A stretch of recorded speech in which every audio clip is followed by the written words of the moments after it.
Ei, mana, por que você não foi no funeral da mamãe? O quê? Eu não posso acreditar que a minha própria irmã nem veio ao funeral de nossa mãe. Você é tão insensível que é horrível. Simplesmente horrível.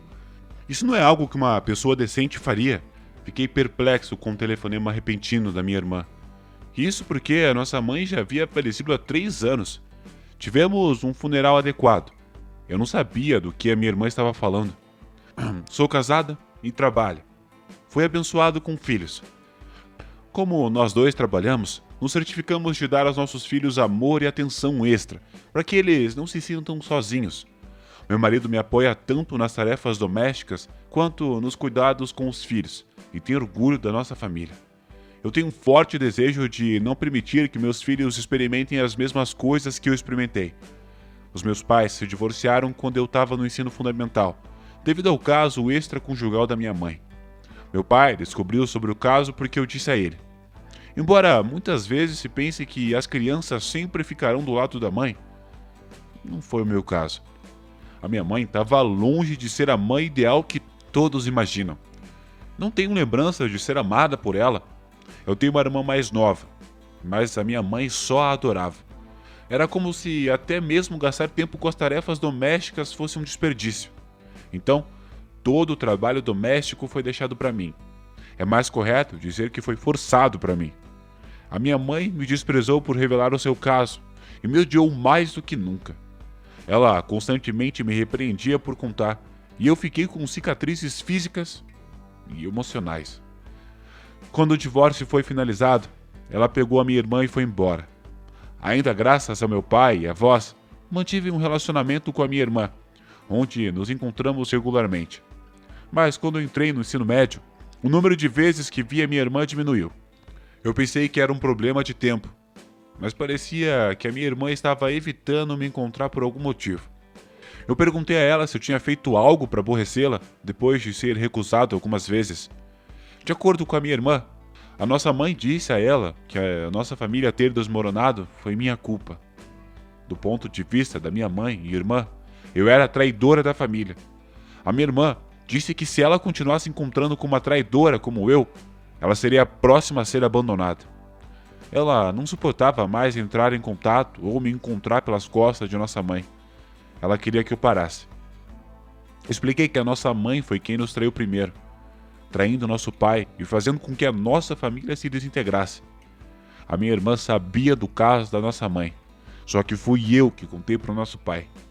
Mesmo que ela entendesse, ela ainda insistia que eu era a traidora para ela, e de como ela teve que morar com a nossa mãe. Ela não quis ouvir dizendo que a culpa era minha por não conseguir fechar os olhos durante tudo isso. Meu pai se casou novamente e agora eu tenho uma nova madrasta.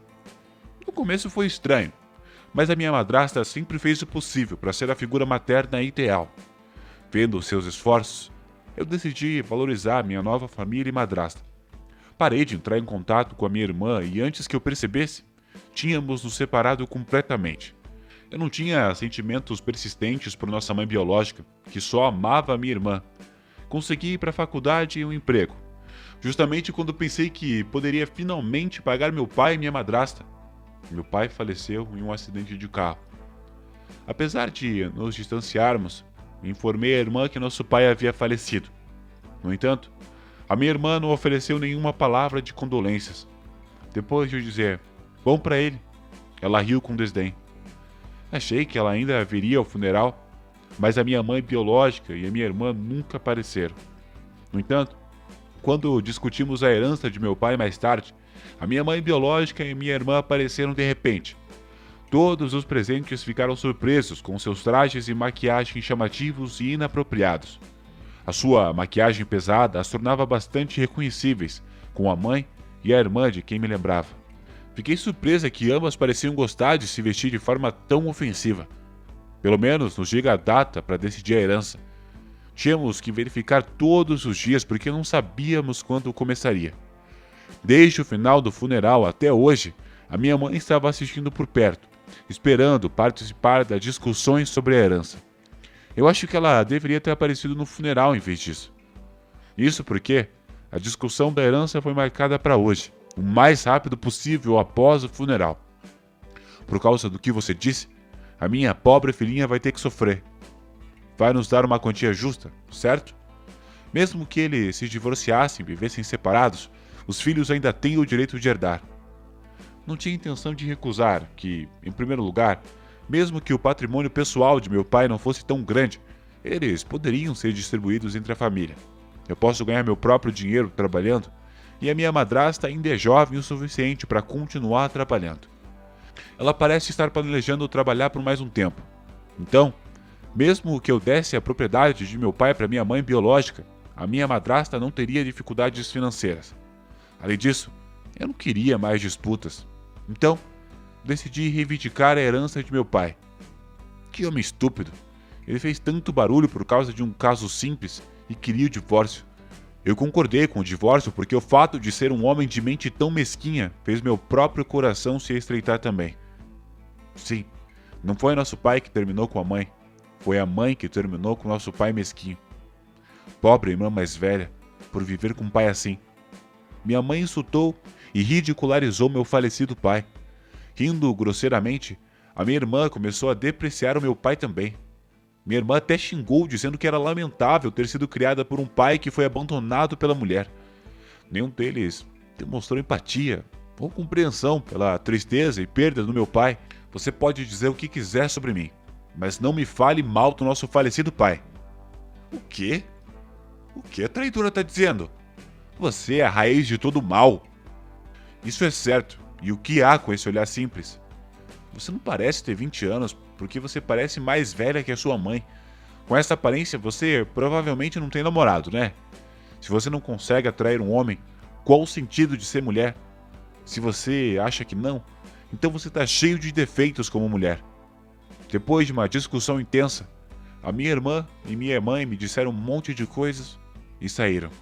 E para fechar, elas ainda disseram: nunca mais entre em contato conosco. Eu não conseguia sentir raiva ou desapontamento com a minha mãe e irmã, que não levaram em consideração as opiniões dos outros e apenas insistiam em suas próprias. Era um vazio total. Naquele momento, a existência delas foi apagada da minha vida. Depois que eles saíram, houve silêncio por um tempo, mas alguém tossiu e me trouxe de volta à realidade. A herança foi então dividida solenemente. Anos depois, a minha madrasta herdou a casa que meu pai deixou, e eu continuei morando lá. Eu não tinha certeza, mas acreditei que ela estava pensando em mim. Mesmo eu sendo adulta, a minha madrasta tentou ser uma figura materna para mim. O apoio dela me deixou muito feliz. Mas infelizmente ela ficou doente e foi hospitalizada. Desculpa não ter pedido para morar comigo só para você cuidar de mim, ela disse. Eu sei, mas mesmo que morássemos separados, eu cuidaria de você se você estivesse hospitalizado. Então, não se preocupe. Eu visitei o hospital para cuidar da minha madrasta durante os intervalos do trabalho. Eu não queria me arrepender como quando meu pai estava doente. Você poderia chamar isso de autossatisfação. O tempo dela era limitado. Então, eu queria passar o máximo de tempo possível com ela. Um homem me apoiou em tudo isso. Antes da doença da minha madrasta ser descoberta, estávamos discutindo o casamento. Mas pouco antes de decidirmos nos casar, a doença dela foi revelada. Pedi para adiar o casamento, mas meu companheiro disse que seria melhor tranquilizar a minha madrasta e a sua presença tornou-se indispensável para mim. Na hora certa, eu apresentei a minha madrasta. Ele disse à minha madrasta: eu estou ansioso para morar junto, nós três.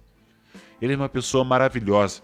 Eu tenho certeza de que você, em seu vestido de noiva, e em nome de seu pai também. Parecia ser a maior alegria e ela viveu mais do que inicialmente esperava. Mas alguns dias depois do meu casamento, ela faleceu, juntando-se ao meu pai. Minha madrasta era rica e eu herdei muito dinheiro. 3 anos depois, e com o que a minha madrasta deixou, eu consegui construir uma família feliz. Meu marido e eu decidimos desde o início de nosso casamento que continuaríamos trabalhando e vivendo dentro de nossas possibilidades, não contando com a herança. Hoje, como sempre, eu fui trabalhar e recebi uma ligação de um número desconhecido no meu celular. Eu pensei que era uma ligação de vendas ou algo assim, então eu não atendi. Então ficou me ligando de novo e de novo a cada minuto. Talvez eles estejam ligando sem perceber que está errado. Atendi e no final do dia descobri que era a minha irmã. Finalmente! Por que você não veio? O que você está falando? Como você pode esquecer o funeral da nossa mãe, é claro? Ela parecia estar chorando muito. O que você está falando? O funeral da nossa mãe foi há 3 anos. Hã? Ela parou por um momento e então continuou com a sua raiva. Ah, talvez a sua madrasta tenha morrido também. Eu tô falando da nossa mãe verdadeira. E chamar alguém que você nem é parte de mãe é nojento. Fiquei irritado, mas ignorei a sua atitude, percebendo que perder a sua mãe deve ter sido um grande choque para minha irmã. Para mim, a minha verdadeira mãe era a minha madrasta, que casou com um homem e teve um filho, e se tornou mãe de uma aluna do ensino médio da noite pro dia. Eu não entendi isso completamente até ter a minha própria família. Mas acho que o período de nutrir uma vida dentro de si é o momento para uma mãe desenvolver autoconsciência e compromisso. É claro, eu estou ciente de que muitas pessoas podem construir relacionamentos familiares maravilhosos, mesmo sem uma conexão de sangue, como por meio de adoção. No entanto, tornar-se mãe de um aluno do ensino médio de repente certamente não é uma tarefa fácil. Não importa como você pensa sobre isso. Quando considero os esforços e ansiedade da minha madrasta, tudo o que posso sentir é a gratidão. Eu sou eternamente grata à madrasta que me criou e ela é a imagem de mãe que eu me esforço para ser. Conexões de sangue são triviais. Na realidade, a chamada mãe verdadeira que a minha irmã se refere nunca nem olhou para mim. Então, quando eu ouço a palavra mãe, eu penso na minha madrasta que me criou, não na minha mãe biológica. Não fique pasmo. Acreditei genuinamente que ela estava falando sobre a minha madrasta. Finalmente, entendendo as palavras da minha irmã, respondi de forma desinteressada. Ah, entendi. Eu pude ouvir o que parecia ser ela batendo ou pisando em algo pelo telefone. O quê? E essa atitude indiferente? O enterro acabou. É terrível você não ir ao funeral do seu próprio parente de sangue. Você não deve ter sangue vermelho em você. Embora ela tenha feito uma observação válida, a minha irmã também não compareceu ao funeral de nosso pai. Além disso, nosso falecido pai amava tanto a mim quanto a minha irmã igualmente. Acho que ele era até mais carinhoso que a minha mãe. Não apenas a minha mãe biológica e a minha irmã não compareceram ao funeral de meu pai, mas também roubaram a sua herança, o insultaram e desprezaram. Se você me perguntar, acho que esses dois são os únicos sem sangue vermelho fluindo neles, indiferente. Bem, somos estranhos, não somos? Hein, você interferiu na herança mesmo não tendo comparecido ao funeral do pai, certo? Não foi você que disse para eu nunca mais entrar em contato com vocês? E acabei de saber sobre o falecimento de nossa mãe agora. Depois de um breve silêncio, a minha irmã pronunciou. Ah, esqueci. Eu queria te avisar sobre o enterro. Bom que você lembrou. Eu vou renunciar a toda herança referente a essa mãe. Então, você pode fazer o que quiser com ela. Eu disse isso e desliguei o telefone. No entanto, a minha irmã, talvez sem compreensão, entrou em contato novamente alguns dias depois. Me ajuda, Kátia. Parece que a nossa mãe insinuou o casamento com vários homens. Isso não é como uma fraude de casamento? Eles estão gritando comigo para pagar uma indenização se eu não quiser ser processado. Eu estou sendo incomodada todos os dias. Bem, apenas pague eles. Se eu pudesse, eu não estava te ligando. Você não me ouviu dizer vários homens? Não é apenas um ou dois.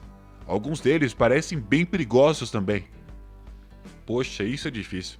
Mas lembre-se que foi você quem disse para nunca mais entrar em contato com você. Além disso, deveria saber que a nossa mãe era promíscua com homens, desde que ela atraiu nosso pai, enquanto ele ainda estava vivo. Na verdade, ela não teve apenas um caso. Se fosse apenas uma pessoa, nosso pai poderia tê-la perdoado, pensando que foi apenas um lapso momentâneo de julgamento. Só nosso pai saberia a verdade. Pode haver uma possibilidade de eu não aceitar a minha mãe. Você teve vários relacionamentos como mãe. Isso porque meu pai tentou várias vezes pegar a guarda de minha irmã através de um advogado. mas me disseram que a minha irmã não queria ir embora. Então, desistiu dessa ideia. A minha irmã queria ficar com a nossa mãe irresponsável, mesmo vendo o que ela fazia de perto. É justo dizer que não querer sair mesmo depois de se tornar uma adulta a torna igualmente ocupada. Não há espaço para simpatia aqui. Bem, foi você que me chamou de traidor o tempo todo. Eu não preciso de uma irmã que me chame de traidor. Você é quem declarou ser uma estranha em relação a mim primeiro. Eu não preciso de você vindo agora como se fosse da família. É um incômodo, nunca mais me contate. Afinal, somos estranhas, não é mesmo? Desliguei o telefone sem verificar a reação da minha irmã. Bloqueei o número dela e voltei para casa onde a minha família estava me esperando. Mais tarde, recebi uma ligação dos parentes da minha mãe biológica. Eu pensei que tínhamos terminado, mas eles pediram desculpas pela grosseria que a minha mãe e a minha irmã me mostraram. Então, eu decidi ouvi-los. Os parentes se lembraram de como a minha mãe me tratou duramente e ficaram chocados por ela poder reivindicar descaradamente a herança de meu pai depois que nos separarmos. Então, se desculparam profusamente por permitir a visita durante um período em que minha dor ainda não havia se curado. Mas isso é tudo passado agora. Em seguida, eles falaram sobre a minha irmã. Aparentemente, ela é tão responsável com os homens quanto a nossa mãe. Desde que minha irmã voltou, eles a avisaram várias vezes que ela acabaria sofrendo se não mudasse seus modos. Mas, em vez de mudar, a minha irmã tornou-se igual à minha mãe, e eles já não poderiam mais controlá-la. A minha mãe se envolveu com homens maus, e a minha irmã estava sendo forçada a atividades criminosas, se sentindo encurralada. A minha irmã também estava namorando vários homens ao mesmo tempo, levando vários a confrontos intensos. Incapazes de lidar com isso, os parentes declararam que terminaram o relacionamento com ela, se seus conselhos não fossem ouvidos. E então, a nossa mãe morreu. Como a minha irmã é adulta, eles decidiram continuar cortando o relacionamento. Mas após o funeral de nossa mãe, outro confronto aconteceu. Desde então, seu paradeiro é desconhecido. Me aconselharam a não envolver mais com ela. Eu não planejei isso de qualquer maneira. No entanto, não posso deixar de sentir pena dela, pois pode haver algum espaço para simpatia em relação às atividades criminosas às quais ela foi forçada. Mas deve ter havido uma maneira para ela espiar. Se ela não seguir esse caminho, acho que é culpa dela. Foi o que eu decidi pensar. Depois de desligar o telefone, ouvi o som de meu marido e filhos indo alegremente em outra sala. Espero proteger essa família. Então, decidi viver a minha vida, usando a minha mãe biológica e minha irmã como exemplos negativos.